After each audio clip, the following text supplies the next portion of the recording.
إلا مثل ما يجعل أحد أصبعه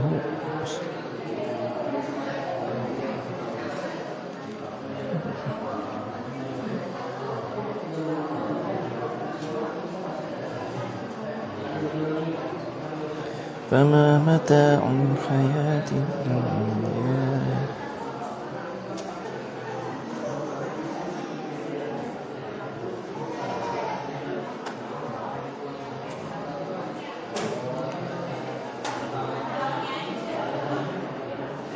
أفلا تعقلون.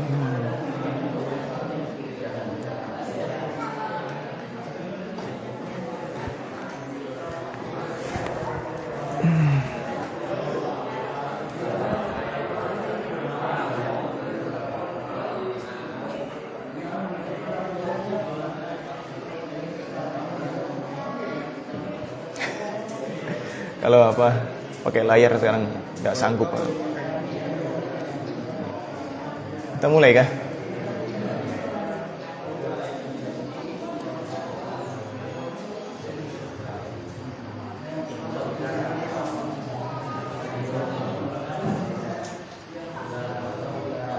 Biar ngantuknya nggak kelihatan.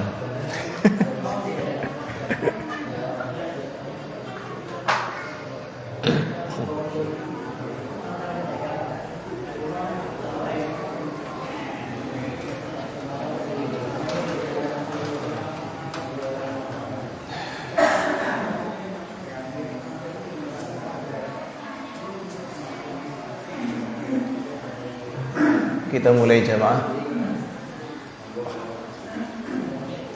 Masya Allah, mumpung lagi kumpul ngobrol.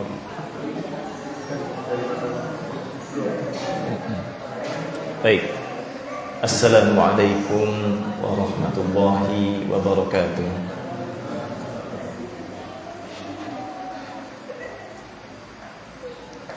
Innal hamdalillah nahmaduhu wa nasta'inuhu wa nastaghfiruh. ونعوذ بالله من شرور أنفسنا ومن سيئات أعمالنا من يهده الله فلا مضل له ومن يضلل فلا هادي له وأشهد أن لا إله إلا الله وحده لا شريك له وأشهد أن محمدا عبده ورسوله يا أيها الذين آمنوا اتقوا الله حق تقاته ولا تموتن إلا وأنتم مسلمون يا أيها الناس اتقوا ربكم الذي خلقكم من نفس واحدة وخلق منها زوجها وبث منهما رجالا كثيرا ونساء واتقوا الله الذي تساءلون به والأرحام إن الله كان عليكم رقيبا يا أيها الذين آمنوا اتقوا الله وقولوا قولا سديدا يصلح لكم أعمالكم ويغفر لكم ذنوبكم ومن يطع الله ورسوله فقد فاز فوزا عظيما فإن أصدق الحديث كتاب الله وخير الهدى هدى النبي صلى الله عليه وسلم وشر الأمور محدثاتها وإن كل محدثة في الدين بدعة وكل بدعة ضلالة وكل ضلالة في النار. Jamaah sekalian yang semoga selalu dalam lindungan Allah Subhanahu wa ta'ala. Kita bersyukur kepada Allah atas limpahan nikmatnya kepada kita, dan kita berusaha untuk mengarahkan apa yang diberikannya dalam rangka mensyukurinya. Kemudian salawat serta salam semoga selalu tersampaikan kepada Rasulullah sallallahu alaihi wasallam.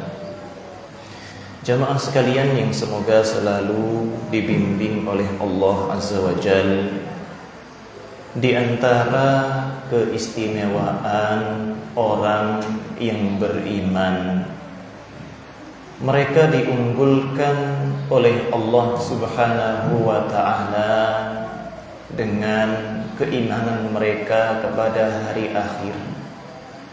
Allah unggulkan mereka dengan memiliki hati yang yakin akan kembali kepada Allah Subhanahu wa ta'ala. Mereka dikaruniai oleh Allah Subhanahu wa ta'ala bagaimana semestinya hidup di dunia, serta bagaimana mereka harus berharap di dalamnya. Kaum muslimin yang semoga selalu dijaga Allah Subhanahu wa ta'ala, kita dapati bahwasanya dalam hati orang yang beriman selalu ada niatan untuk memperoleh akhirat yang dipenuhi dengan kebaikan, karena mereka sadar bandingan dunia dengan akhirat adalah sangat jauh apabila ada orang yang hendak membandingkannya. Seperti gambaran yang disampaikan oleh Rasulullah sallallahu alaihi wasallam dalam hadis riwayat Imam Muslim. Beliau sallallahu alaihi wasallam bersabda, "Mad dunya fil akhirah." Tidaklah dunia itu apabila dibandingkan dengan akhirat illa misla ma yaj'alu ahadukum usbu'ahu fil yammi, kecuali semisal seseorang yang mencelupkan satu jarinya, jari telunjuknya misalkan, ke lautan. Kemudian beliau bersabda, "Falyanzur bima yarji'." Maka cobalah lihat dengan apa yang bisa diperoleh oleh jarinya. Jamaah sekalian yang semoga selalu dijaga Allah Subhanahu wa ta'ala, itulah gambaran sederhana yang Rasulullah sallallahu alaihi wasallam sampaikan kepada kita mengenai perbandingan akhirat dengan dunia. Akhirat bagaikan samudra, sedangkan dunia hanya bagaikan air yang melekat di jari kita tatkala kita mencelupkan jari tersebut ke dalamnya. Maka tentunya apa? Tidak ada apa-apanya. Ya, dunia dibandingkan dengan akhirat itu tidak ada apa-apanya. Makanya ya, Allah Subhanahu wa ta'ala juga berfirman, Fama mata'ul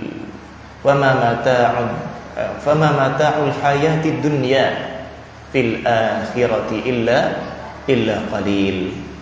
Maka tidaklah bandingan antara kehidupan dunia dengan akhirat itu kecuali hanya sedikit saja jika dibandingkan dengannya. Ya, tidaklah kenikmatan hidup di dunia ini kalau dibandingkan dengan akhirat kecuali sangat sedikit. Demikian Allah Subhanahu wa ta'ala juga berfirman, "Wa ma utitum min syai'in," dan apa saja yang diberikan kepada kalian, "famata'ul hayatid dunya," maka itu hanya kesenangan dunia, wazinatuha, dan itu hanya sekedar perhiasannya, wa ma 'indallahi khairu wa abqa, dan apa yang ada di sisi Allah itu jauh lebih baik dan lebih kekal. Di akhir ayatnya Allah bilang apa? Afala ta'qilun, tidakkah kalian memikirkan?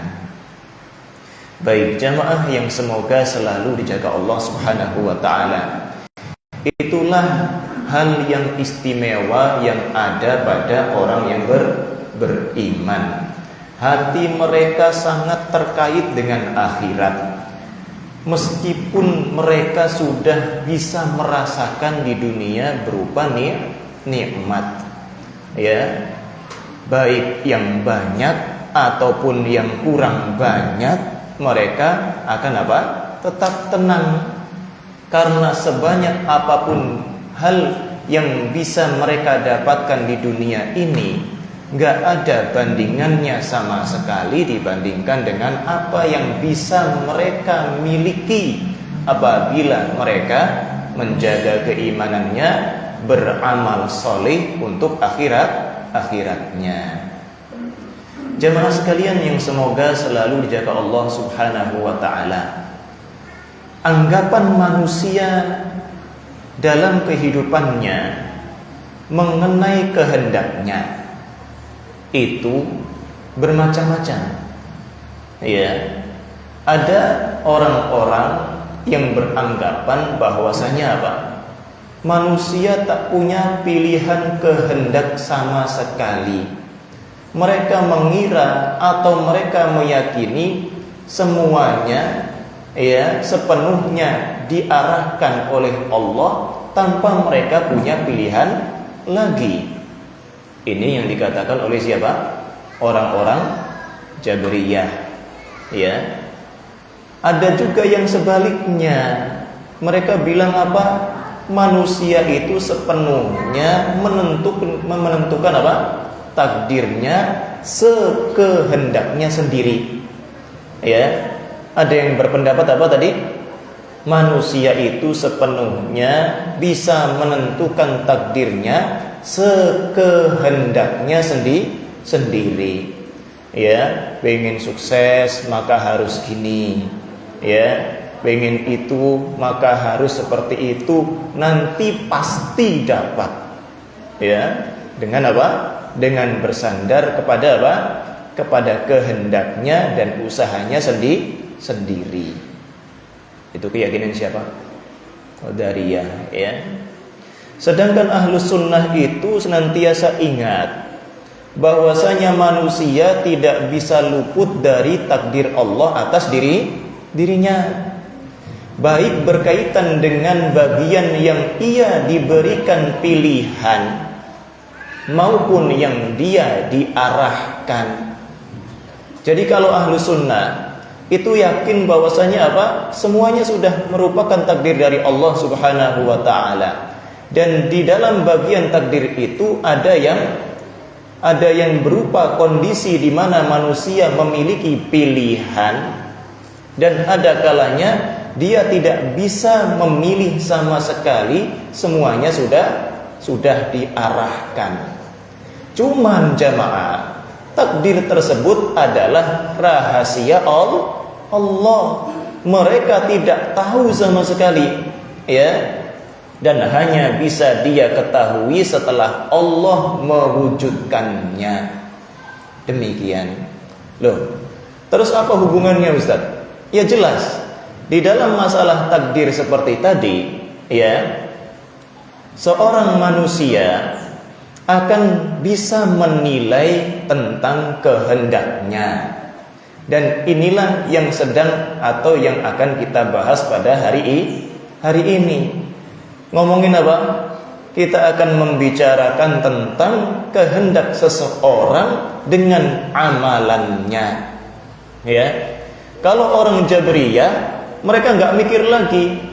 Bahkan apa? Mereka berpangku tangan. Kalau ada rasanya pengen taat ya taat, kalau pengen maksiat ya maksiat. Karena anggapannya apa? Nggak punya kehendak. Yang kita kehendaki ini ya kehendak Allah, kata mereka. Ya, seakan-akan nggak punya pilihan sama sekali. Padahal mereka kalau ditanya lagi haus pengen minum, ya, itu minuman nggak bakal bisa sampai ke mulut mereka tanpa mereka usahakan, tanpa mereka berkehendak untuk mengambil dan mengangkatnya. Kan gitu ya jemaah? Ya.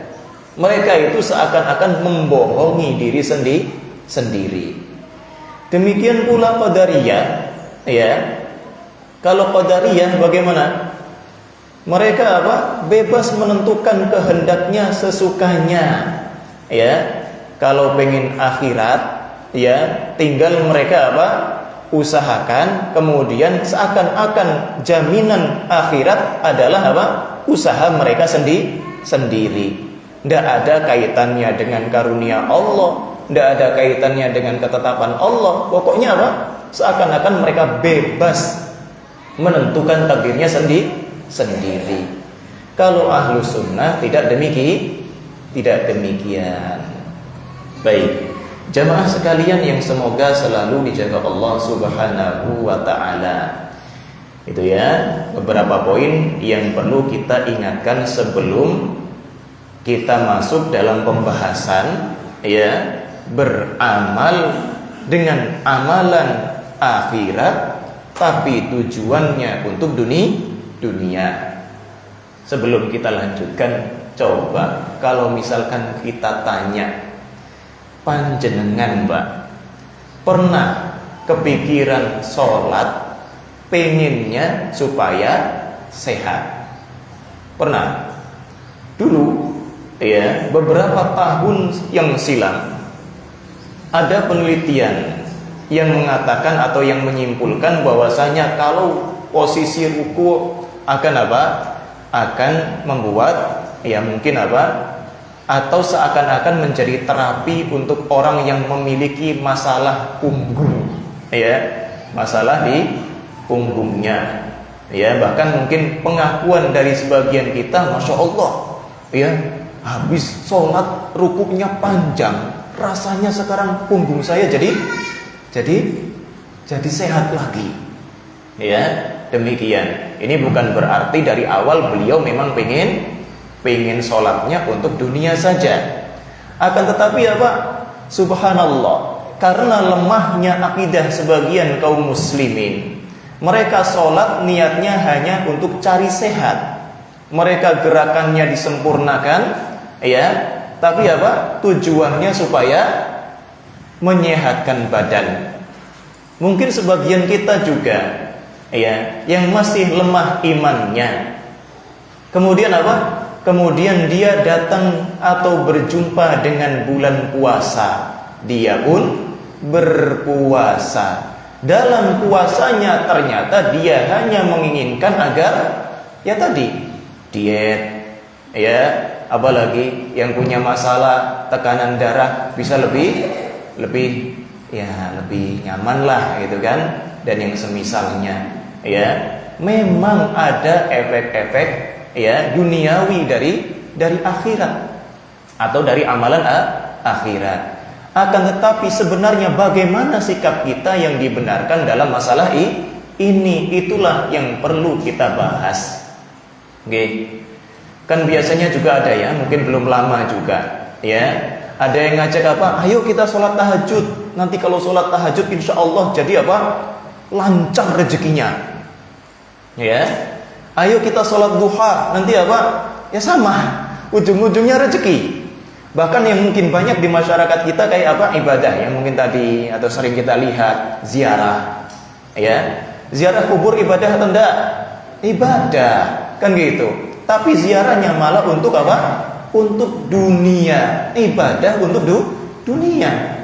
Ya, inilah yang akan kita insya Allah kupas pada hari ini secara ringkas. Baik, jamaah sekalian yang semoga selalu dijaga Allah Subhanahu wa ta'ala. Secara umum, dalam setiap usaha kebaikan kita selalu dituntut untuk ikhlas. Oke.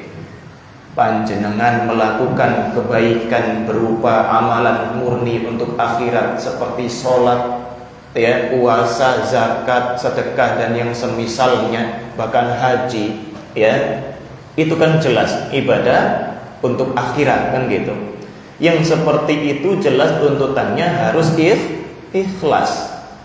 Kadang juga masya Allah, lihat orang kesulitan di jalan, tidak ada niatan di awalnya pengen ketemu sama orang seperti itu, kemudian tergerak hati dia, nah, pengen melakukan kebaikan, itu pun tetap dituntut untuk ikhlas. Maka jamaah yang semoga selalu dijaga Allah Subhanahu wa ta'ala, ya, hendaklah pian ingat dalam menata keikhlasan kita harus benar-benar sadar benar-benar telah menata hati untuk siapa kita lakukan dan tujuannya apa kita melakukan. Jelas nggih? Untuk siapa? Ya, dan yang kedua, untuk apa?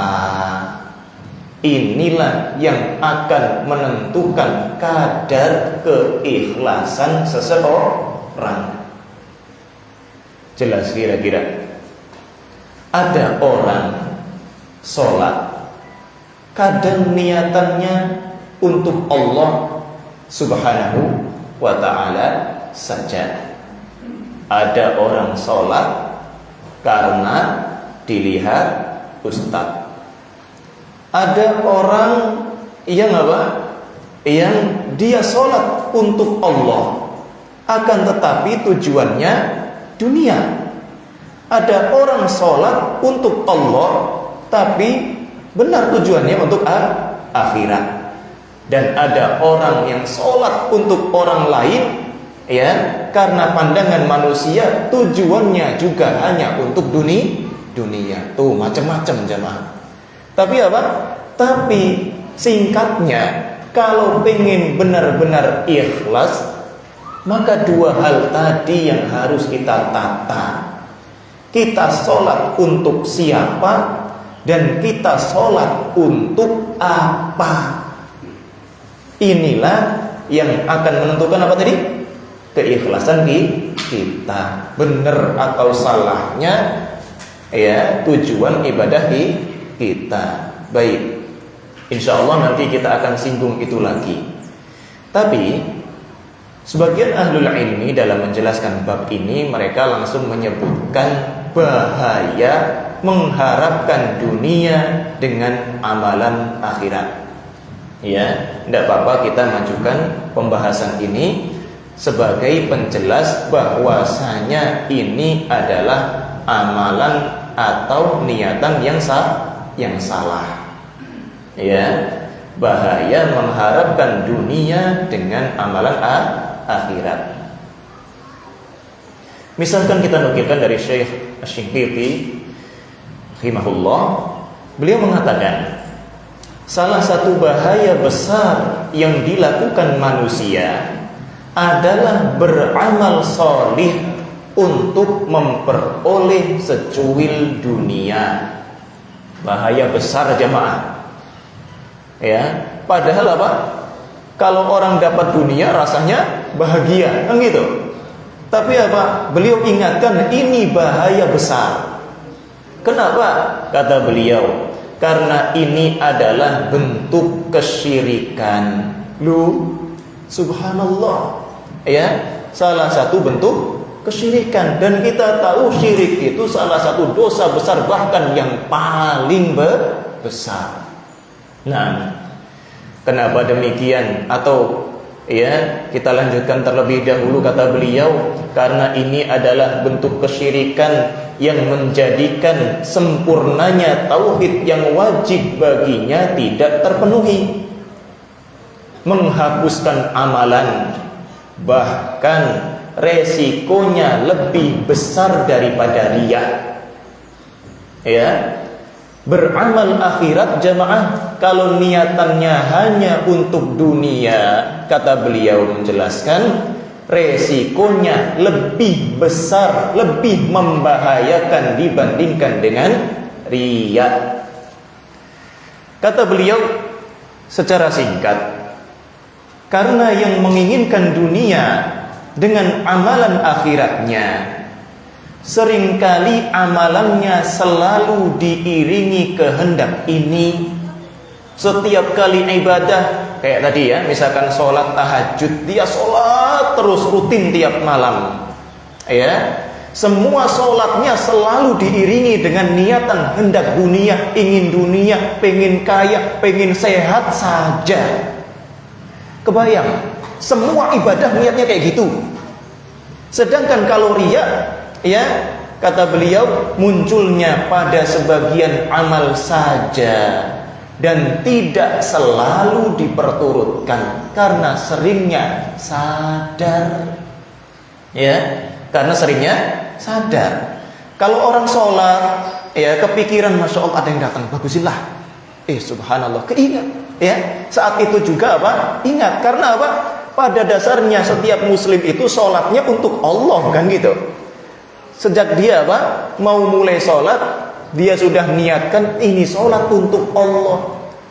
Kemudian tiba-tiba timbul keinginan dibilang bagus sholatnya, dipuji karena apa? Karena sholat ya di hadapan manusia, kayak gitu. Kalau dia sadar, otomatis dia akan lawan. Nanti kalau sholat lagi, insya Allah tidak ada kepingin seperti itu lagi, kan gitu.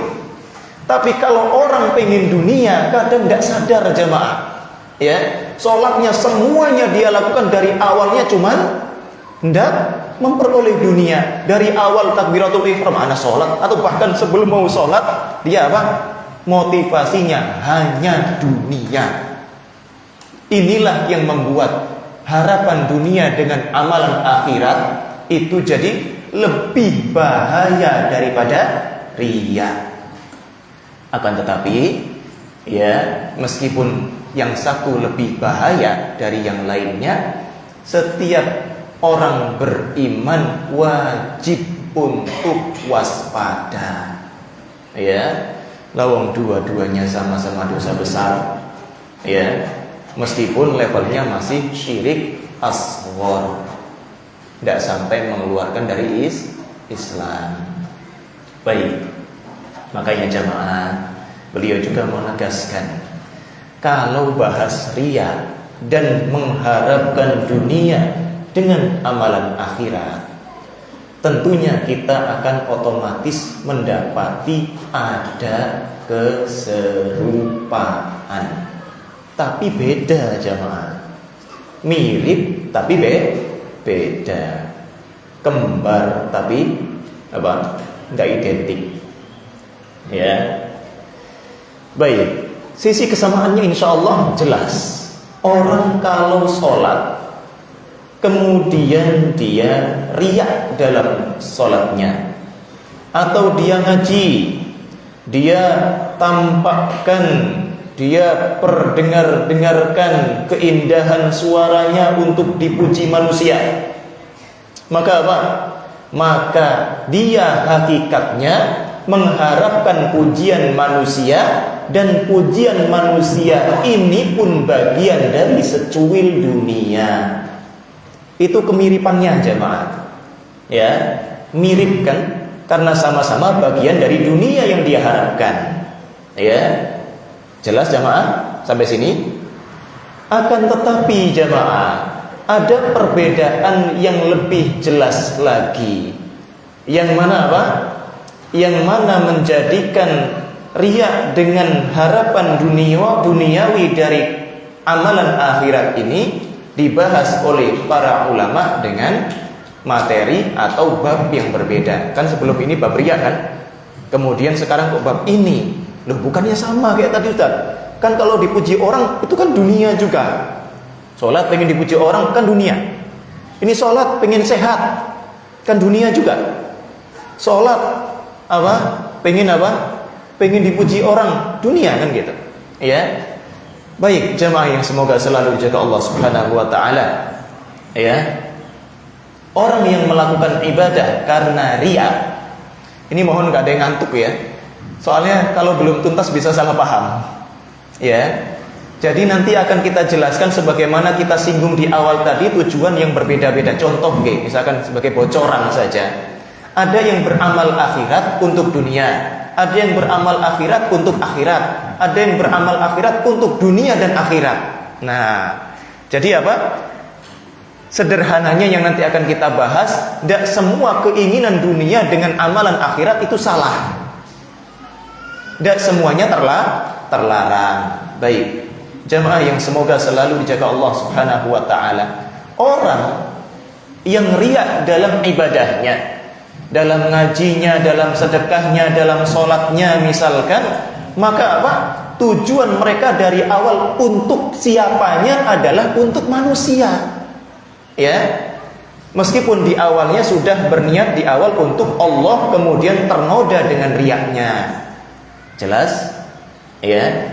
Jadi untuk siapanya ini yang salah dalam masalah riya. Ya.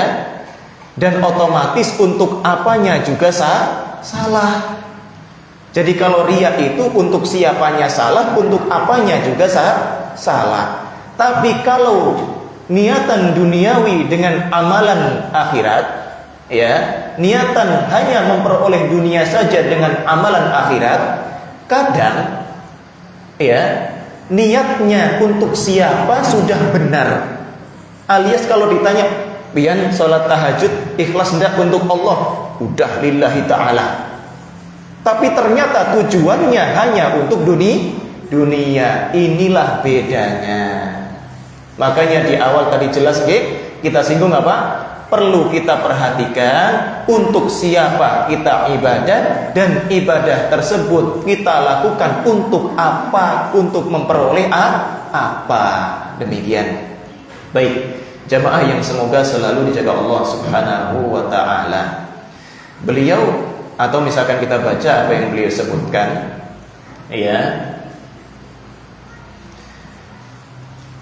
Akan tetapi perbedaan keduanya yang nampak jelas adalah yang mengharapkan dunia di sini maksudnya orang yang tidak berkeinginan riya, bahkan melakukan amalnya sudah untuk Allah, tapi mengharapkan balasan dunia saja. Contoh yang beliau sebutkan tuh kayak gini jemaah. Haji.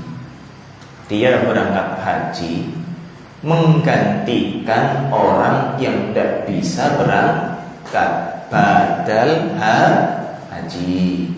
Ya. Biasanya orang seperti ini tujuannya apa? Ya biar dapat duit, kan gitu. Padahal hajinya untuk Allah, kan gitu. Tapi ternyata dia lakukan ibadah ini bukan untuk memperoleh akhirat, tapi hanya sekedar digaji. Contoh yang lain, ada yang berjihad di jalan Allah. Ya, misalkan dia bisa bantu, atau dia orang Palestina sekarang misalkan, dia berjuang di jalan Allah Subhanahu wa ta'ala. Atau di antara antum ada yang secara legal ya berangkat ke sana misalkan. Nah, bisa membantu mereka, gak nyusahkan ya. Kemudian apa? Kemudian ternyata berangkatnya ke sana cuma agar apa? Agar bisa dapat bini orang Palestina. Ya. Atau seperti umumnya dulu, perang, berjihad di jalan Allah, tapi niatannya hanya untuk mendapatkan ghanimah. Ghanimah apa coba? Harta rampasan perang, guys. Ghanimah itu harta rampasan perang. Ya. Ngaji, ada yang biasanya tidak ngaji, malas baca surat itu misalkan, giliran diundang ada makanan, ada bayaran baru baca. Ini contoh, bisa jadi amalan yang dia lakukan hanya untuk Allah, tapi apa? Tujuan dia melakukan untuk Allah itu hanya ingin memperoleh bayaran atau dunia. Inilah yang beliau tegaskan di dalam contohnya. Jadi orang yang riya, amalannya ditampakkan untuk pujian dan beramal untuk dunia, ya, itu mengharapkan sebagian dunia. Yang pasti, ya, kata beliau, dua-duanya adalah sebab kebangkrutan. Nah, ikhwan sekalian yang semoga selalu dijaga Allah Subhanahu wa ta'ala, di dalam Al-Quran, di dalam surat Hud ayat ke-16 Allah berfirman, "Man kana yuridul hayatad dunya wa zinataha." Barang siapa yang menghendaki kehidupan dunia dan perhiasannya saja, nuwaffi ilaihim a'malahum fiha, kami akan penuhi balasan baginya atas amalannya di dunia saja. Wa hum fiha la yubkhasun, dan mereka selama di dunia tidak akan dirugikan. Ya, ulaika alladzina laisa lahum fil akhirati illa an-nar.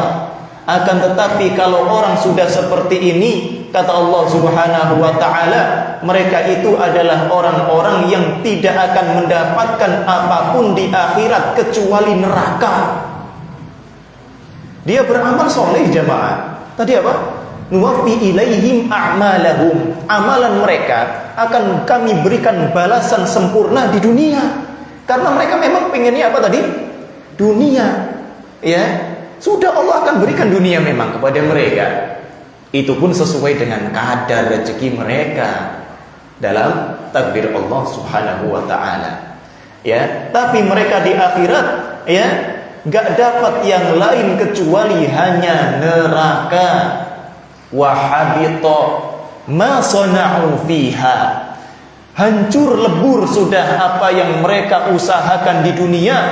Wa batilum ma kanu ya'malun, dan sia-sia apa yang dahulu mereka usahakan. Demikian jemaah. Ya, jadi tidak sederhana urusan kita dalam mengatur keinginan saat melakukan amalan akhirat. Kalau salah niat, hanya fokus dunia saja, maka apa? Maka akan menjadi malapetaka.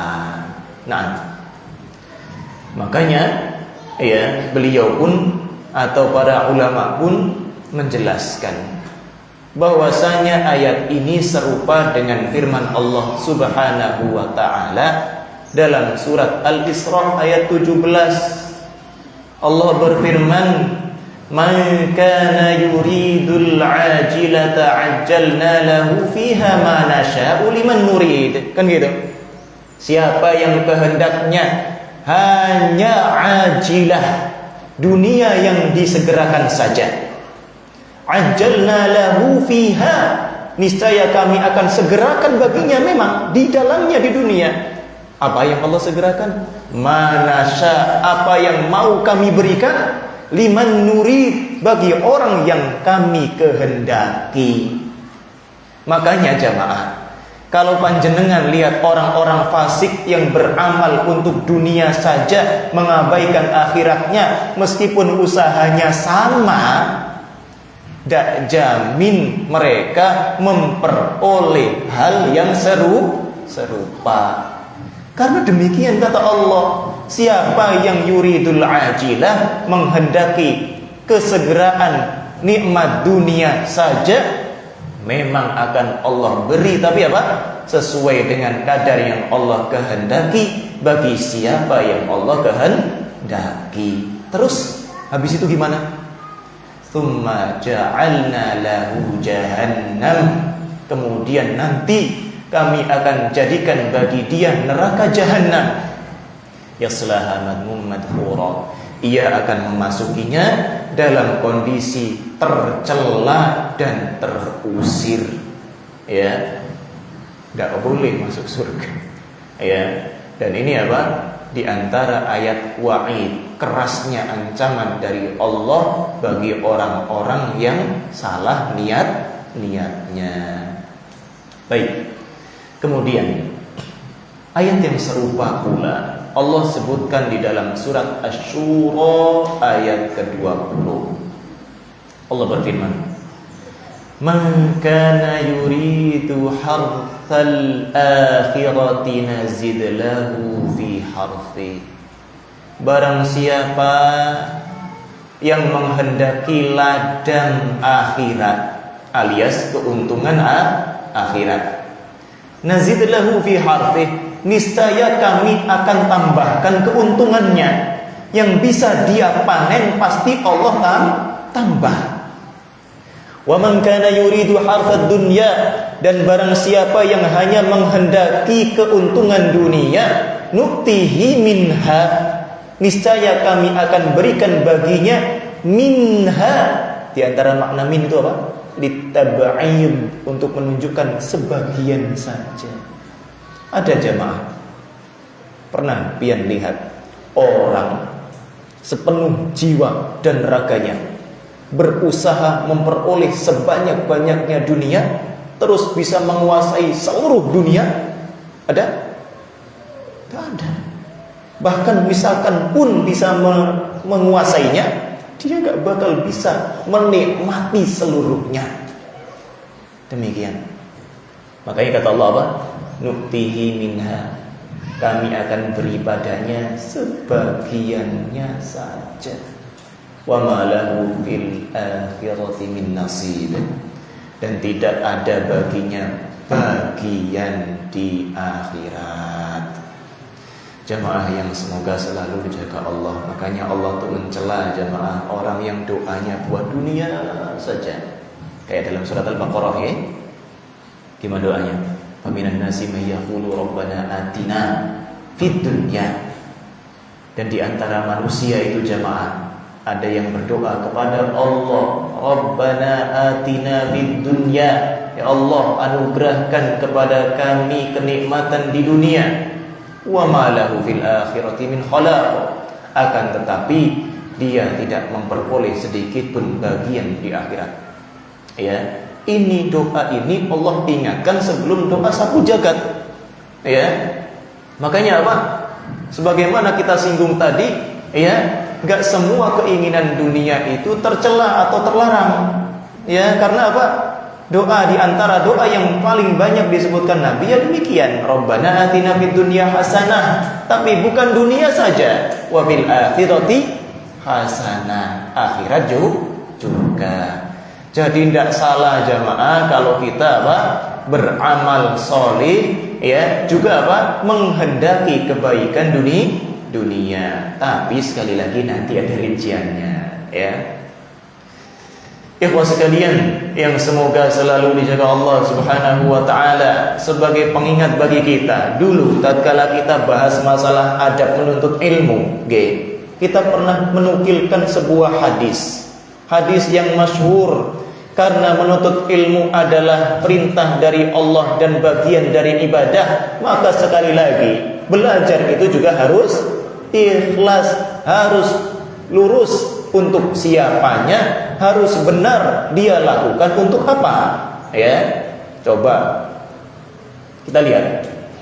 Sebagian orang itu datang kajian milih-milih dia, milih yang ada konsumsinya, milih yang ada makan-makannya, kan gitu, ya. Dan yang semisalnya, ini bisa mengurangi pahala niatnya, ya. Baik jamaah yang semoga selalu dijaga Allah Azza wa Jalla, itu contoh. Tapi hadis yang kita ingatkan adalah sabda Nabi Sallallahu Alaihi Wasallam yang diriwayatkan Imam Abu Dawud dari Ibnu Majah dan juga disahihkan Syalbani. Ya, apa kata Nabi Sallallahu Alaihi Wasallam? Man ta'allama ilman ma yubtagha bihi wajhullah. Barang siapa yang menuntut sebuah ilmu apapun itu, yang mana ilmu ini termasuk dari sesuatu yang patutnya dicari dengannya wajah Allah, la yata'allamuhu illa liyusiba bihi 'aradan minad dunya, ternyata dia tidak mempelajarinya kecuali hanya agar memperoleh sesuatu bagian dari dunia. Orang kayak gini kata Nabi sallallahu alaihi wasallam, lam yajid 'arfal jannah, dia tidak akan bisa merasakan aroma surga yaumal qiyamah, pada hari kiamat. Sehingga dia di sini, contoh jelas ini jamaah, menuntut ilmu, belajar, ya. Ada kalanya orang belajar pengen dapat pengakuan, oh masya Allah, itu kawan kita jamaah kita juga itu, ya. Ada yang datang menuntut ilmu karena apa? Ya tadi, ya, karena konsumsi misalkan, ya, nggak pengen dengerin atau mencari ilmu untuk akhirat, ya. Maka apa? Siapa yang menuntut ilmu, misalkan dia belajar ngambil kuliah jurusan syariah misalkan, tujuannya cuma apa? Dapat ijazah, atau dia Masya Allah menggebu-gebu sampai muqabalah ke Madinah misalkan. Tujuannya apa? Gengsi dunia. Karena apa? Oh, kuliah di sana Masya Allah ya, nanti bisa dihormati orang. Kayak gini jamaah, proses yang dia lakukan di sana nanti kalau keterima adalah proses menuntut ilmu yang merupakan ibadah. Kalau niatnya dia di awal sampai akhir nggak dia benahi hanya untuk ijazah, hanya untuk penghormatan manusia karena bisa kuliah di Madinah, maka apa? Ya tadi ancamannya. Lam yajid arfal jannah, kata Nabi SAW. Dia nggak bakal merasakan aromanya surga yaumal qiyamah, pada hari kiamat. Nah, banyak tantangan kita jemaah ya. Makanya para ulama dahulu itu mereka sampai mengeluhkan susahnya, bukan bahasanya mengeluhkan ya, nyampaikan kepada kita susahnya ngatur niat. Ya, kenapa? Karena kalau sudah ikhlas jemaah, otomatis kita ini, jiwa kita, nafsu kita nggak dapat jatah. Ya, sudah untuk Allah ya sudah. Ya, demikian saja. Terus dunianya gimana? Kalau sudah Allah janjikan, yang pasti otomatis akan Allah berikan. Itu kata Syekh Muhammad bin Shalih. Ya. Jadi apa? Kalau misalkan antum dapati contoh nih, contoh. Antum kemarin ya, saat banyak kebakaran, banyak asap, hujan tidak turun-turun, sumur mulai kering. Wah, ingat firman Allah dalam surat Nuh, wa qul tastaghfiru rabbakum innahu kana ghaffara. Kan gitu. Aku pun telah mengatakan kepada mereka umatku, kata beliau sallallahu alaihi wasallam, istaghfiru rabbakum. Mintalah ampun kalian kepada Allah. Ya. Sesungguhnya Allah itu Maha Pengampun. Yursilis samaa 'alaikum midrara. Niscaya Allah akan mengutus hujan. Ya, Allah akan guyurkan hujan dengan deras. Wa yumdidkum bi amwal wa banin.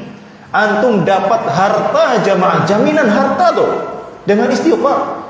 Kemudian apa? Buat yang kesulitan dapat anak, banyak istighfar, Masya Allah. Ya. Demikian, ingat seperti ini.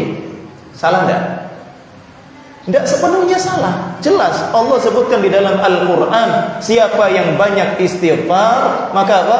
Maka dia akan diberikan janji oleh Allah, nanti diturunkan hujan. Kemudian apa lagi tadi? Ya, dikasih harta, dikasih keturunan, ya. Wa yaj'al lakum jannat wa yaj'al lakum anhara, kan gitu. Allah kasih kebun-kebun yang subur.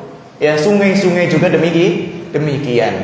Nah, kalau orang dan nata niatnya, akhirnya banyak-banyak istighfar, kumpul, ayo kita kumpul-kumpul nanti banyak-banyak istighfar, atau dia sendiri istighfar misalkan. Supaya apa?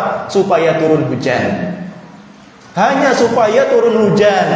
Lupa dia bahwasanya mestinya istighfar ini untuk Allah agar dia mendapatkan ampunan dari Allah.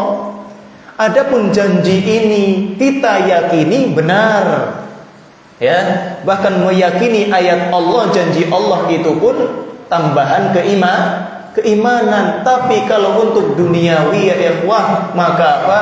Maka cukup itu menjadi jaminan Allah yang pasti Allah berikan. Maksudnya gimana? Maksudnya kita tetap istighfarnya untuk Allah. Karena apa? Pengen diampuni oleh Allah. Dari sanalah ketulusan istighfar itu akan sempurna. Otomatis janji-janji Allah, baik yang di akhirat ampunannya maupun kenikmatan duniawi, akan Allah berikan. Sederhana ya. Demikian. Ya, contoh yang lain ya tentunya ada. Ya, tentunya banyak. Baik, jamaah yang semoga selalu dijaga Allah Subhanahu wa taala. Berkaitan dengan pengingat tentang apa? Belajar tadi banyak. Ya. Tapi biasanya yang paling sering kita dapati musim ujian, Pak. Ini kalau pian punya putranya di pesantren, jangan lupa diingatkan. Nah, ya, pian ini saya letakkan di pesantren, ya, saya titipkan di pesantren agar menuntut ilmu agama. Nanti pian bisa paham dan pian bisa mengamalkan. Syukur-syukur bisa mengajarkan. Ya, demikian. Maka hendaklah pian menjadi orang tua yang mencintai dan menghargai usaha mereka lebih dari menghargai nilai yang bisa pian baca. Ya, itu yang perlu pian tegaskan kepada mereka. Jadi jadilah orang tua yang Masya Allah bangga dengan usaha anaknya dalam belajar, bangga dengan kejujuran mereka saat ujian. Jangan biasa hanya lihat angka. Akhirnya anak jadinya apa? Kalau jenengan cuma lihat rapotnya, ya, kemudian bagus dan hanya memujinya, patokannya angka, jemaah, otomatis dia akan apa? Ngejar angka terus. Kalau panjenengan tidak mengingatkan dia, ya, bahwasanya belajar ini adalah ibadah, nah, belajar ini untuk Allah, ya, agar pian bisa mengamalkan nanti dapat janji-janji Allah di akhirat. Dunia sudah insya Allah pian dapat ijazah, nilai itu pasti dapat ngikut, insya Allah, ya. Kan sama Pak kasusnya. Kalau orang misalkan sudah lurus niatnya dalam belajar, sungguh-sungguh dalam belajar, insya Allah ujian juga bisa. Ya, kecuali kalau Allah takdirkan lupa atau lagi sakit, kemudian tidak optimal atau nggak maksimal dalam mengerjakan soal. Ya, itu kan qadarullah, sudah sakit memang atau lupa memang. Ya, kira-kira kalau jenengan dibandingkan yang lain, misalkan ada anak pian, Masya Allah, ya, biasanya malas belajar, waktu ujian baru belajar, bahkan waktu ujian rajin ibadah, minta tolong sama Allah supaya ada lupa jawabnya, ya. Kemudian habis ujian, Masya Allah, ujiannya bagus nilainya, kecuali yang lupa kayak tadi kan kasusnya sama aja Pak, kayak gitu. Yang satu usaha karena Allah, pengen akhirat. Yang satu lagi usaha, ya, wallahu a'lam, ya, entah untuk Allah atau untuk nilai saja, untuk pujian pian kadang. Maka ini jatuh ke dalam kesyirikan, jamaah. Dia belajarnya, ibadahnya, menuntut ilmu malah untuk pian. Untuk apa? Pujian, pengakuan dari orang tuanya. Ini bahaya. Ya, ini membahayakan. Makanya apa tadi? Ya itu tadi, ya, kita jadi orang tua, ingatkan anak-anak kita agar apa? Agar ikhlas. Kita harus lebih menghargai usaha, memuji usaha mereka dibandingkan dengan memuji nilai angka. Ya, ya, bukan berarti kalau nilainya bagus tidak senang salah, ya, senang salah itu enggak. Ya kan, senang alhamdulillah, kan gitu. Buktinya anaknya apa? Ya, sungguh-sungguh belajarnya, pinter, kan senang tidak masalah, ya. Akan tetapi yang lebih pokok dari itu tadi apa? Niatnya. Demikian. Nih, banyak contoh atau yang berkaitan dengan itu, ya. Tapi kita lanjutkan dulu.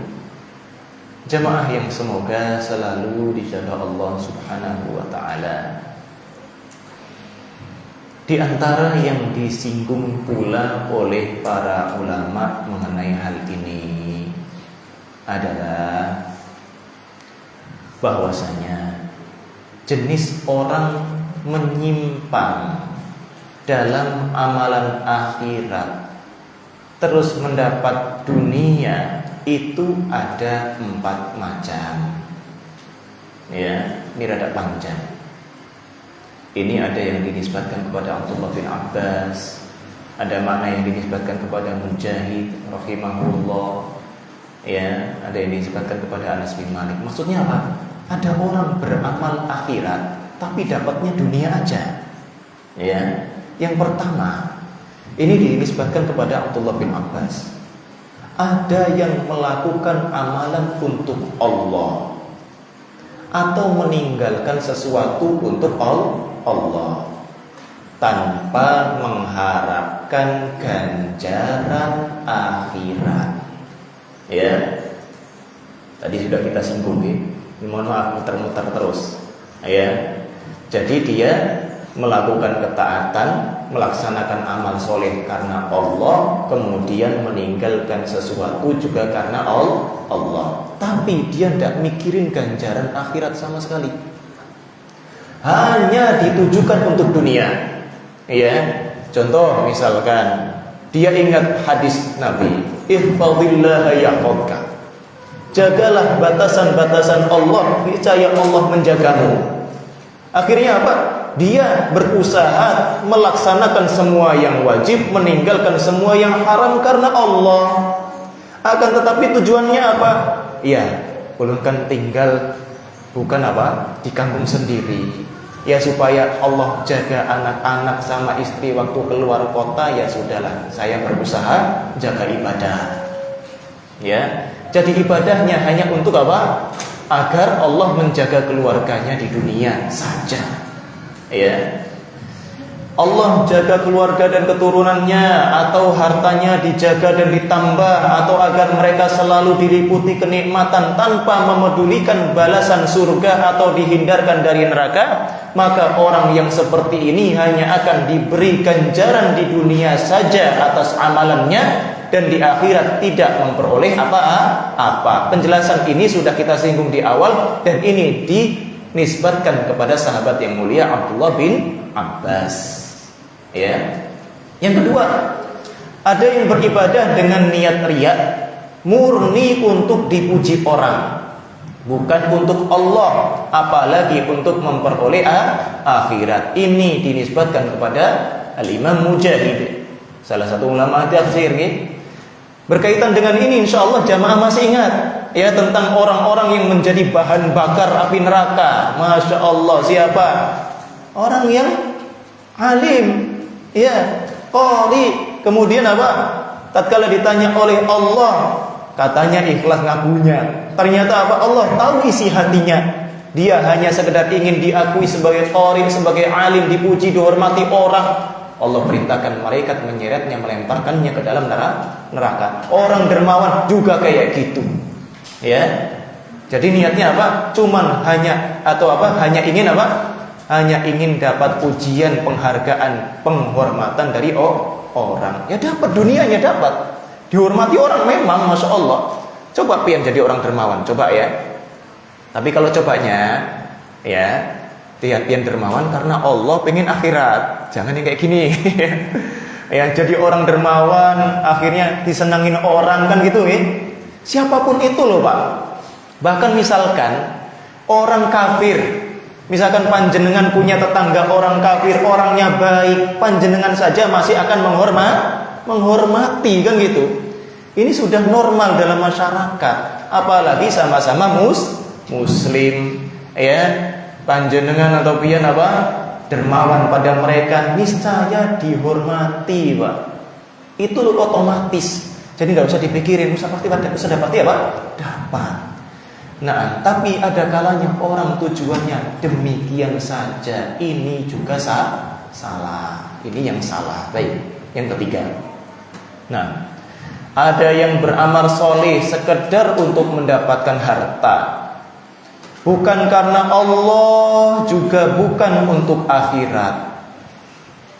Jadi dalam dia berniat, dia luput satu hal, untuk siapanya nggak ada.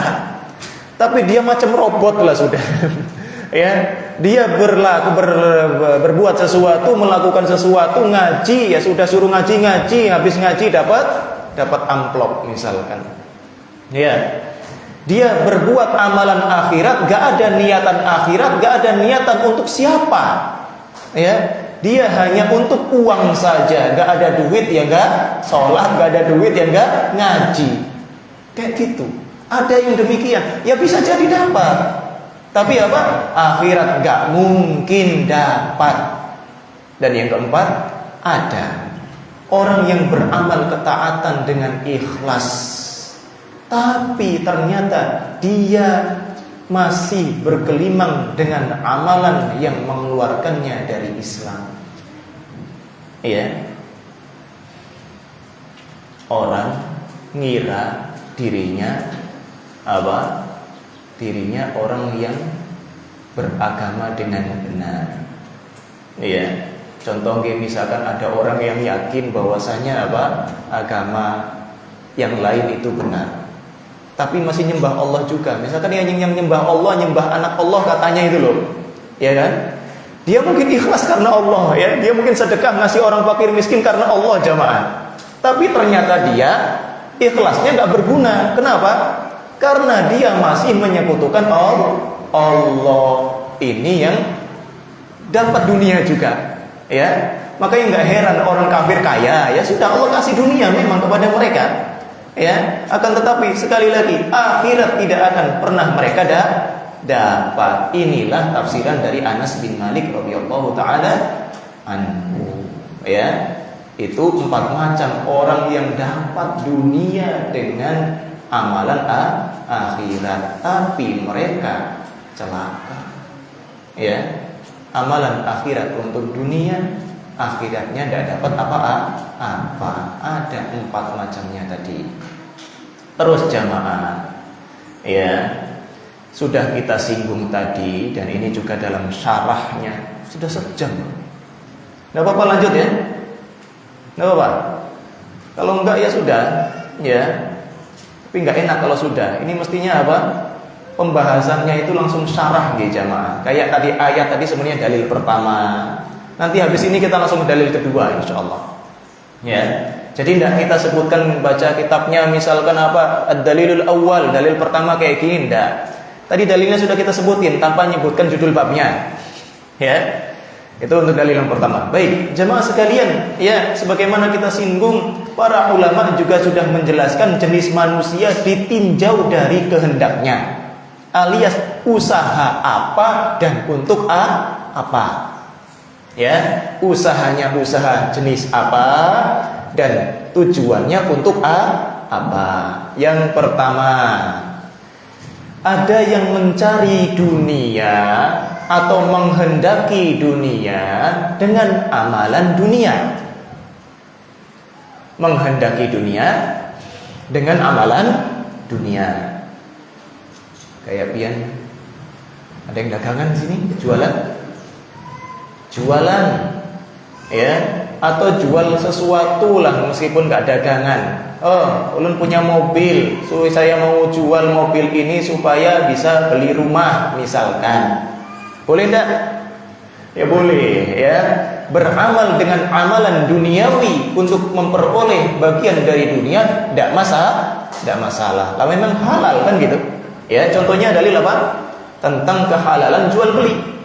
Wa ahallallahu al-bai'a wa harrama riba.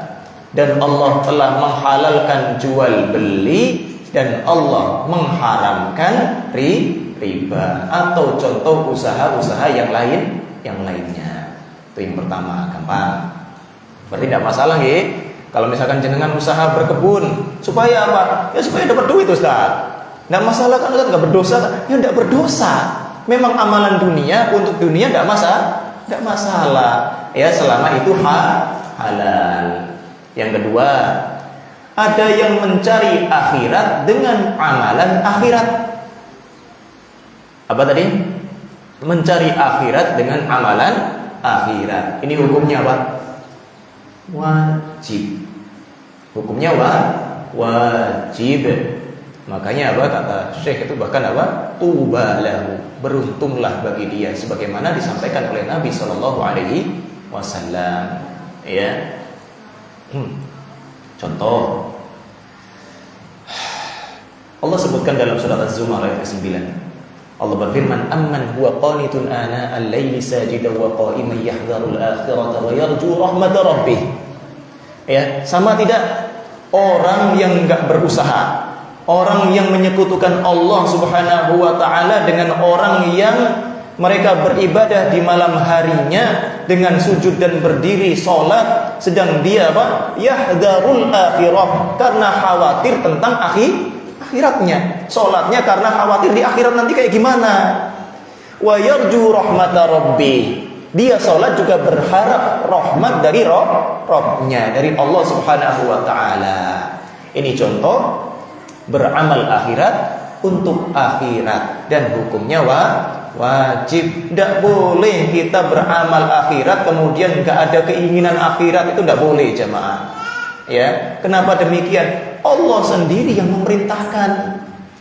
Jadi bukan dikatakan tidak ikhlas nggih. Kalau misalkan ibadah mengharapkan surga itu bukan tidak ikhlas, justru bagian dari keikhlasan. Ya, Allah menjadikan keikhlasan itu apa tadi jamaah? Kita ibadahnya untuk siapa? Ya untuk Allah saja. Untuk mengharapkan apa? Mengharapkan apa ini juga dari Allah saja. Kan gitu sebenarnya. Beda halnya dengan orang yang ibadah hanya untuk Allah tapi tidak punya harapan.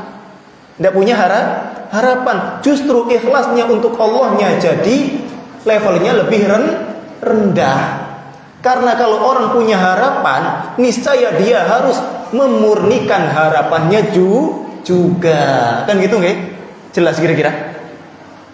Insya Allah jelas ya. Contoh nggih, orang sholat ya.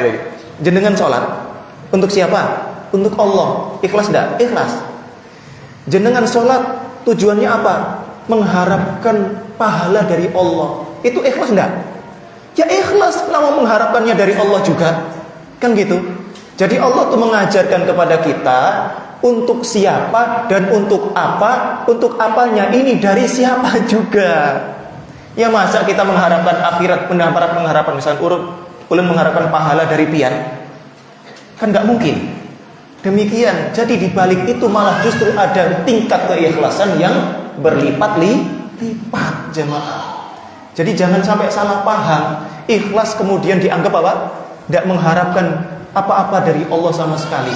Tidak demikian. Yang ketiga, ada orang yang mencari akhirat dengan amalan dunia saja.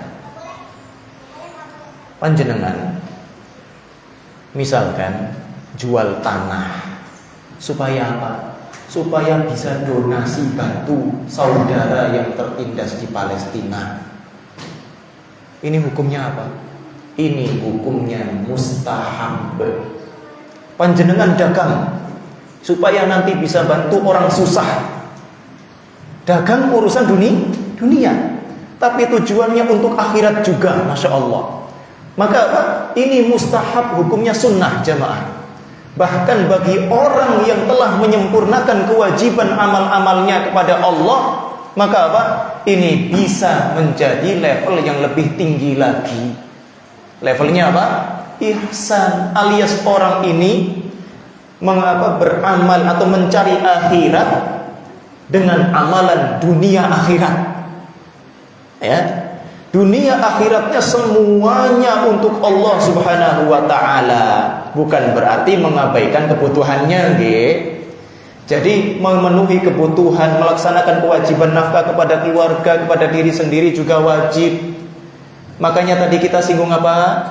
Orang ini sudah melaksanakan yang wajib, ditambah lagi dia beramal usaha dunia, sengaja dia usaha ini untuk akhirat juga, maka levelnya lebih tinggi.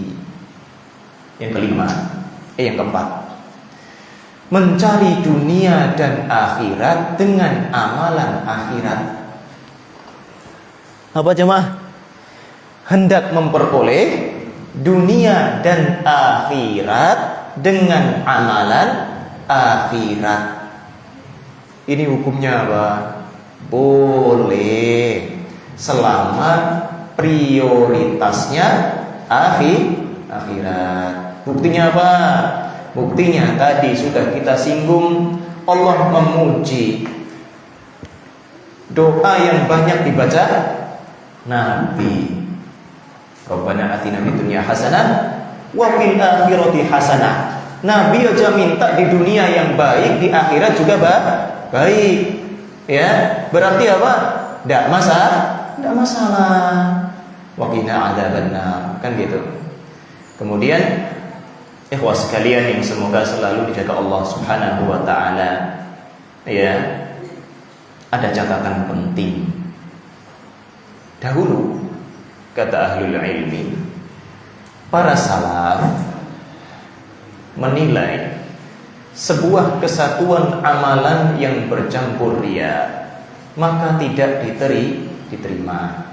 Ini jelas dinukilkan mereka dari para sahabat, misalkan Ubadah bin Somit.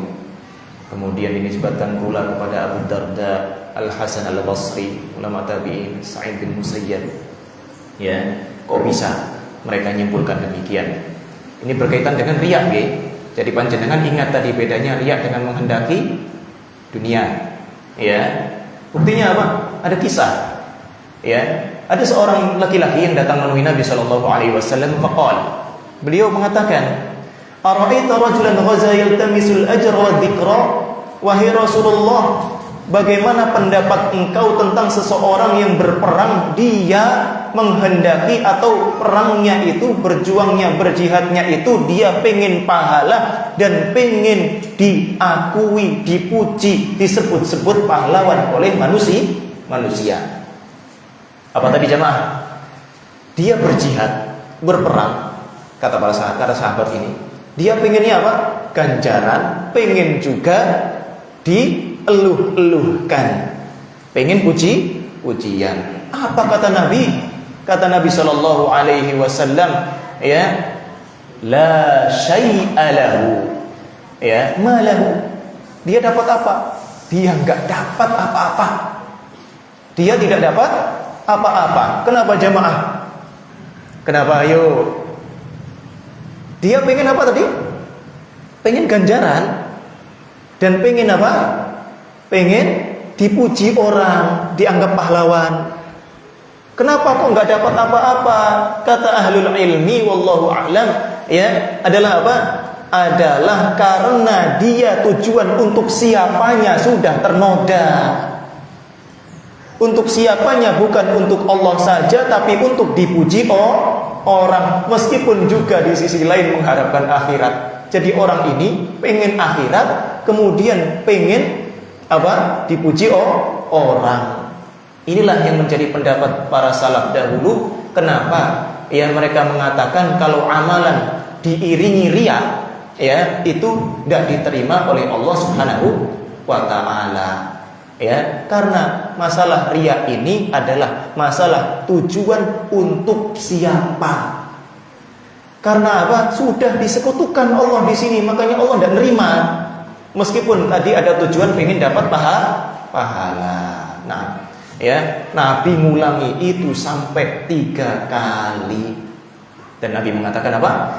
Innallaha la yaqbalu minal amali. Sesungguhnya Allah itu enggak menerima dari amalan apapun illa ma kana lahu khalisa, kecuali yang untuknya, ikhlas untuknya saja. Ya. Wa batagha bihi wajhuhu, wa butuhiya bihi wajhuhu, dan wajahnya saja yang diinginkannya. Kemudian jamaah sekalian, di antara yang harus kita ingat juga, para salaf dahulu jamaah sangat memperhatikan kehendak akhiratnya. Sebagaimana Allah berfirman, wa bataghi fima ataqallahu darul akhirah, kan gitu nggih. Sering nggih kita dengar ayat ini nggih. Carilah dengan apa yang Allah karuniakan rumah yang sejati di akhirat. Wala tansa nasibaka minad dunya. Jangan lupa bagianmu di dunia. Jadi intinya apa jamaah? Para sahabat, para kaum muslimin yang soleh dahulu, mereka prioritas pandangannya, hatinya senantiasa tertuju kepada akhirat. Tapi mereka juga tetap berusaha dalam masalah dunia, kerja juga, kan gitu. Ya. Mereka paham. Mereka orang yang dipilih oleh Allah, diajari Nabi Muhammad, dan insya Allah niatnya paling ikhlas dibandingkan umat Islam yang lain. Ya. Akan tetapi apa? Meskipun mereka ikhlas, mereka juga tetap berusaha untuk dunianya. Nggak seperti sebagian orang yang apa tadi? Ya, usaha akhirat ya duduk-duduk aja, nanti insya Allah ya akhiratnya dunia juga dapat kok. Nggak mau usaha. Ya, jangan demikian. Tapi juga ya, di antara yang harus kita ingat jamaah, keinginan dunia itu kalau kita iringkan dalam amalan akhirat akan mengurangi kadarnya. Apa dalilnya? Hadis riwayat Imam Muslim. Kata Nabi SAW, Ma min ghaziyatin taghzu fi sabilillah. Tidak ada satupun orang yang berperang di jalan Allah. Fayusibunal ghanimah. Kemudian mereka memperoleh ghanimah illa ta'ajjalu thulutsai ajrihim. Kecuali sebenarnya mereka sedang menghendaki pahala mereka disegerakan 2/3-nya. Ya, 2/3 banyak enggak jemaah? Banyak, lebih banyak ternyata daripada yang akan diperoleh dari bagian akhiratnya. Minal akhirah wa yabqa lahumus thuluts, yang tersisa bagi mereka untuk akhiratnya nilainya 1/3-nya saja. Wa illam yusibu ghanimatan tammalahum ujurun atau ajruhum, tammalahum ajruhum. Kalau mereka tidak memperoleh ghanimah, maksudnya memperoleh di sini apa jamaah? Enggak memikirkan tujuannya nanti supaya dapat ghanimah juga. Maka apa? Pahala mereka sempurna. Ya, demikian. Jadi dari sinilah para ulama menegaskan bahwa apa? Bahwa pian atau kita kaum muslimin jamaah kalau beramal dengan amalan akhirat, murnikan itu untuk Allah dan untuk akhirat. Niscaya dunia yang sudah Allah takdirkan pasti kita dapat. Ya, jangan korbankan 2/3 nilai amal solih yang kita usahakan untuk sesuatu yang remeh yang pasti kita tinggalkan. Baik, itu pembahasan ringkas mengenai dalil pertama. Dalil kedua masih ada. Lanjut ya, saya baca dalilnya saja ya, dan sedikit penegasan. Tidak perlu banyak penjelasan insyaallah. Baik jamaah sekalian,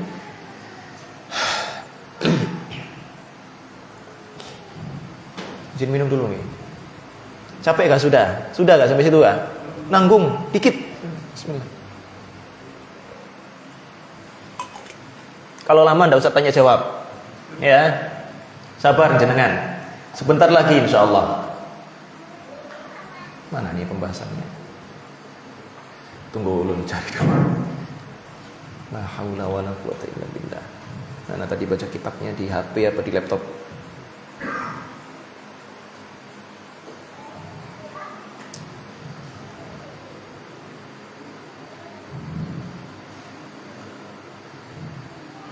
Baik, jemaah sekalian yang semoga selalu dijaga Allah Subhanahu wa taala. Ya, dalil pertama meskipun kita tidak baca kitabnya tadi sudah kita singgung dalam surat Toha tadi. Dalil yang kedua, beliau menyebutkan sebuah hadis dari Abu Hurairah radhiyallahu taala anhu qala Rasulullah sallallahu alaihi wasallam. Rasulullah sallallahu alaihi wasallam bersabda, "Ta'isa 'abdud dinar."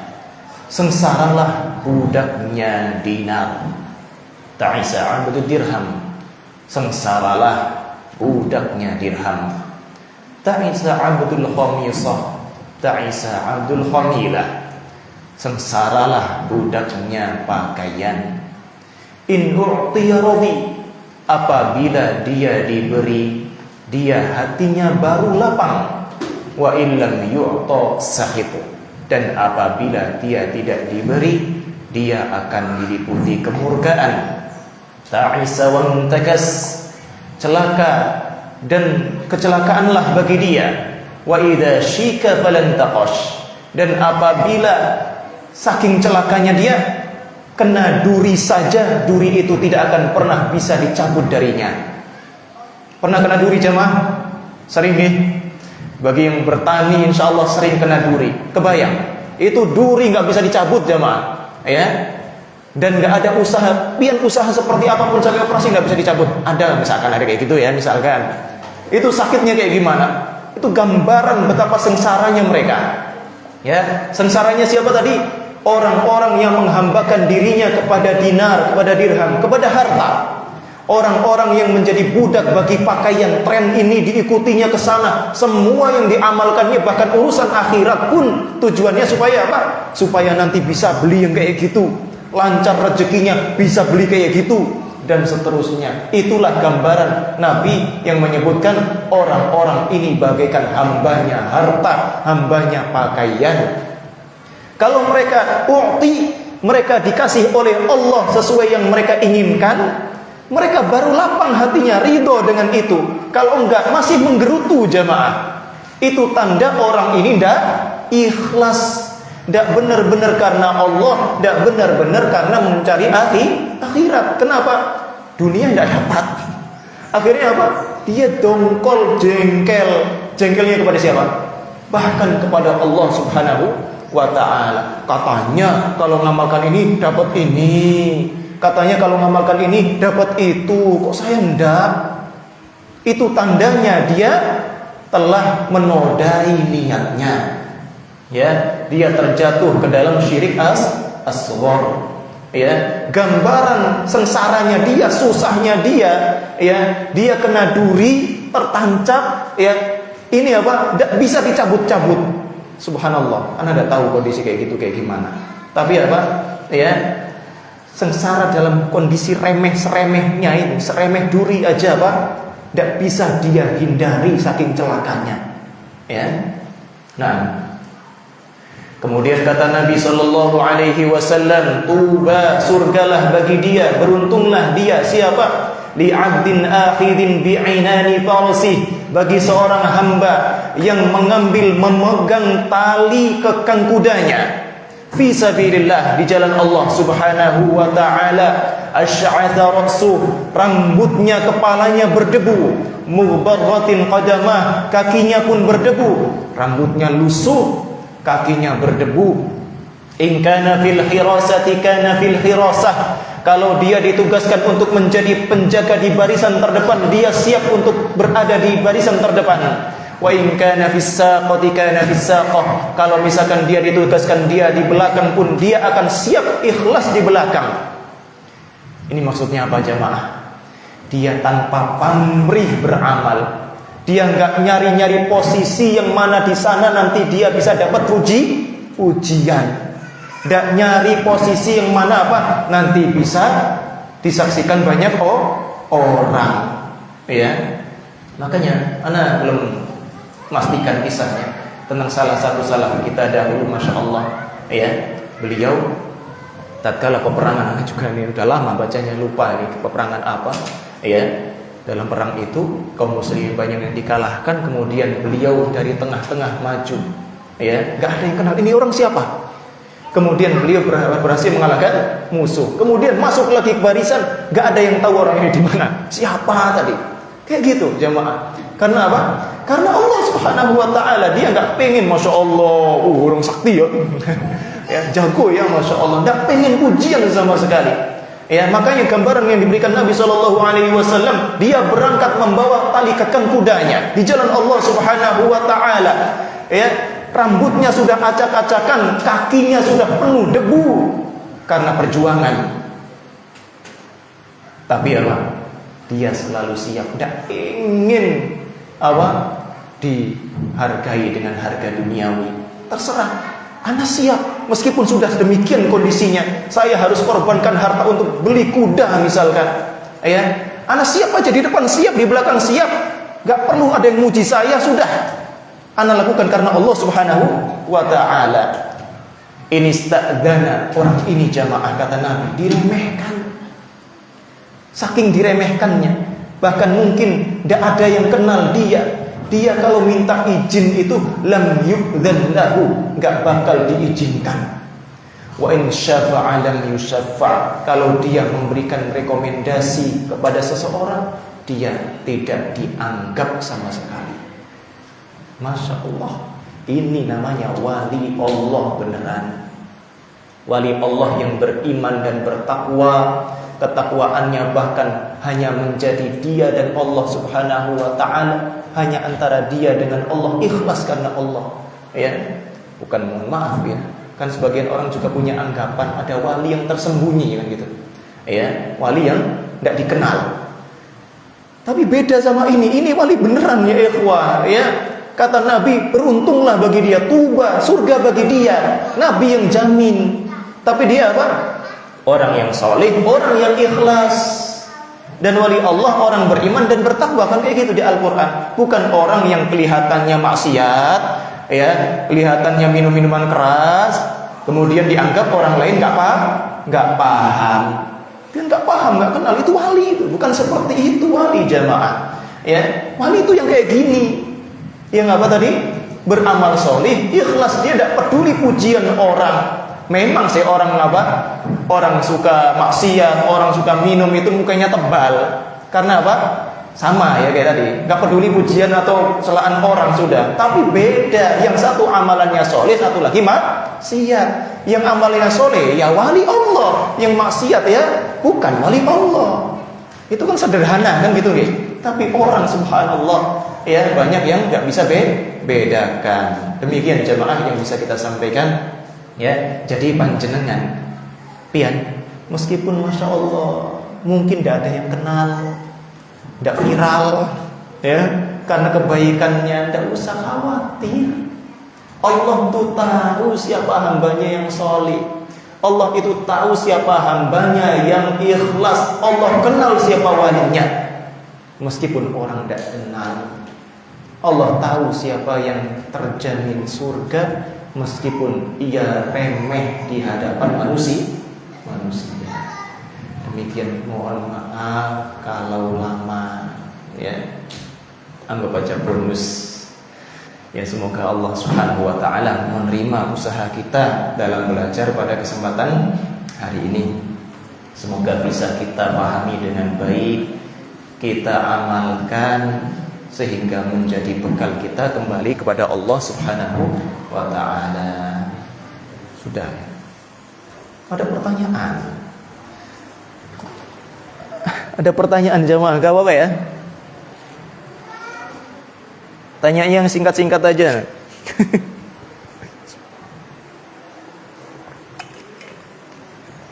Silakan ya.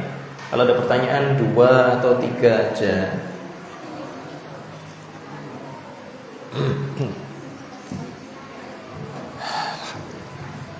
Nah, alhamdulillah pengertian ini jamaah ini. Tahu sudah. Ya. Tahu kawannya sebelah itu sudah aduh. Udah panas. Oke.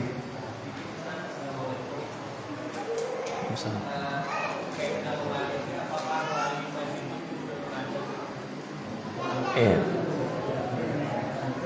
Aduh ya Allah. Ya. Sebentar. Ya. Ini hanya istilah ya. Ini hanya istilah. Nah, dan tidak ada dalil yang menyebutkan bahwasanya ada wali yang disebut dengan wali demikian atau wali demikian gitu ya. Itu hanya istilah yang dibuat oleh sebagian orang. Nah, maka apa? Kembali kepada keumuman apa itu wali. Masih ingat gak ayatnya gak? Ala inna awliya Allahi la khaufun alaihim wa lahum yahzanun. Ketahuilah wali-wali Allah itu apa? Mereka orang-orang yang gak ada rasa takut dalam hati mereka, tidak pula bersedih hati. Siapa mereka? Alladzina amanu wa kanu yattaqun. Yakni mereka yang beriman dan bertakwa. Jadi gampang jamaah nggih, menilai wali itu gampang. Cuman apa? Kita tidak usah muji-muji orang, masya Allah wali, masya Allah. Ya. Kawannya lihat kawannya soleh, masya Allah. Pian nih, kalau wali bujur nanti pian dimarahi. Apa sih pian muji-muji kan gitu ya.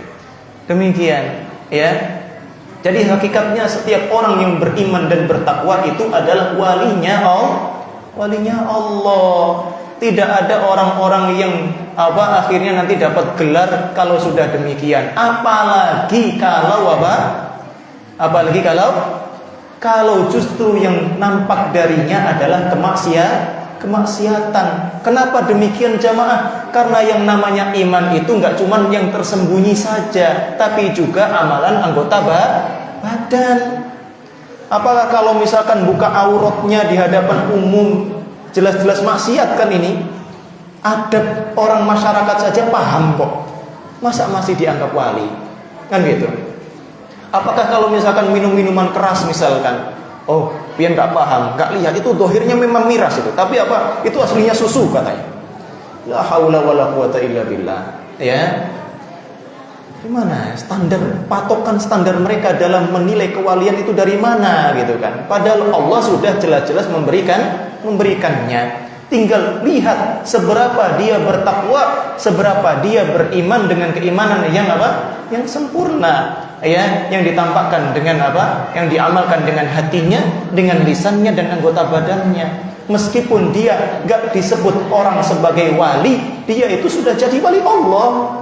Demikian, meskipun gak sakti, meskipun gak bisa terbang, harus naik pesawat dulu baru terbang, meskipun gak bisa berjalan di atas air, ya, meskipun gak di atas kapal, demikian, ya, tidak harus, tidak ada syarat. Justru apa? Syarat yang Allah berikan harus iman dan takwa. Ya, ini yang perlu kita luruskan karena ya, di bangsa Indonesia ini ya seringnya terbawa kepada takhayul, khurafat, ya, dan yang semisalnya. Ndak sakti, ndak wali, kayak gitu kan. Sebagian orang mengatakan demikian. Ya, ini perlu diluruskan. Sederhana nih. Contoh yang mungkin sering kita singgung, di Jawa itu biasanya ada orang belajar kesaktian ilmu-ilmu kanuragan supaya kebal bacok. Ya. Supaya apa? Allahu a'lam enggak keluar darah mungkin ya. Padahal Nabi saja, walinya para wali, nabinya para wali itu berdarah-darah dan beliau lebih memerlukan ilmu kebal kalau memang ada. Kenapa? Karena zamannya zaman perang jamaah. Ya. Sekarang enggak ada zaman perang, bisa-bisanya ditipu sama setan. Ya. Diajarin amalan ini, amalan itu nantinya jadi kebal. Subhanallah. Mudahnya kita kalau jauh dari akidah yang lurus digelincirkan, disesatkan oleh setan. Wa'iyadu billah. Demikian, Allahu a'lam.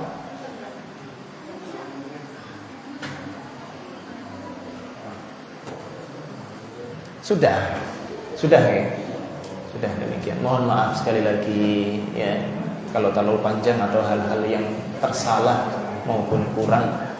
Kita akhiri dengan doa kafaratul majlis. Subhanakallahumma wa bihamdika asyhadu an la ilaha illa anta astaghfiruka wa atubu ilaik. Assalamualaikum warahmatullahi wabarakatuh.